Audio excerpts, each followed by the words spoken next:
They're a lot like Atletico Madrid defensively, and if Atleti could limit Real Madrid to just 2 goals in 210 minutes of football, we believe the Gunners can too. Calafiori will be a huge loss, but they have Miles Lewis-Skelly in that position, who might be young, but he's definitely ready. Now there's one huge weapon the Gunners have in their arsenal which could totally shift the game in their favour. We'll tell you what that is in a second, but if you're not yet subscribed to the channel, now is the time to do it, so that you never miss out on any of our amazing content. Are you done? Let's get back to the video. So that huge weapon we were talking about just a second ago is set pieces. Opponents might laugh at it, but Arsenal's effectiveness from set pieces has actually given them an edge in so many big games this season. They've won games against Chelsea, Spurs, PSG and a few other big teams, all thanks to set piece goals. In a game that's expected to be decided by fine margins, Arsenal's proficiency from corner kicks and free kicks could really give them a slight advantage. And that advantage stretches just a little bit when you realise how bad Real Madrid have been defending set pieces this season. They've conceded set piece goals against Betis, Villarreal, Osasuna, Man City, Leganés, Celta Vigo. We could really go on and on.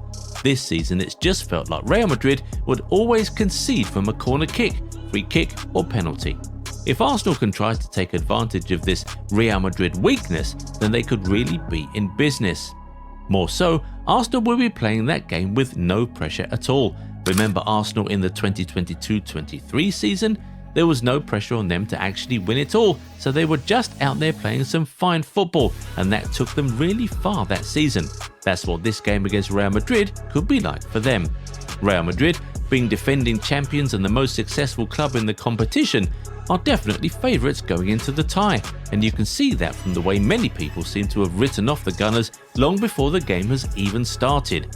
Arsenal going into that game as underdogs could really motivate them to play their best football and try to take the giant down, because I mean, if nobody thinks you can win, what do you have to lose anyway? Finally, history backs Arsenal.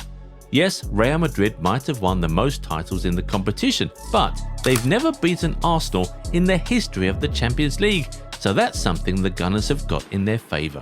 In fact, Arsenal are yet to concede a single goal against Real Madrid in the competition's history. The last time these two met at the Santiago Bernabeu in the 2005-2006 season, the game ended 1-0 thanks to a beautiful Thierry Henry goal. And if you remember, Arsenal got to the final that year, so the North Londoners could also draw motivation from that. Knock out Real Madrid and you could be on your way to the Champions League final and perhaps your first ever trophy.